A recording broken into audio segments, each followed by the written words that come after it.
साताऱ्याचं gadget लागू करायचं अशा प्रकारचा निर्णय आमच्या समितीने दिलेला आहे।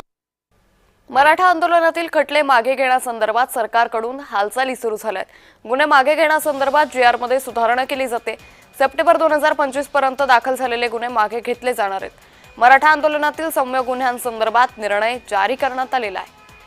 त्यामुळे आंदोलकांवरील खटले मागे घेण्यास आता सुरुवात करण्यात आली आहे। सप्टेंबर 2025 पर्यंत दाखल झालेले सर्व गुन्हे हे मागे घेतले जाणार आहेत। तर मराठा आंदोलनातील सौम्य गुन्ह्यांसंदर्भात हा निर्णय जारी करण्यात आलेला आहे।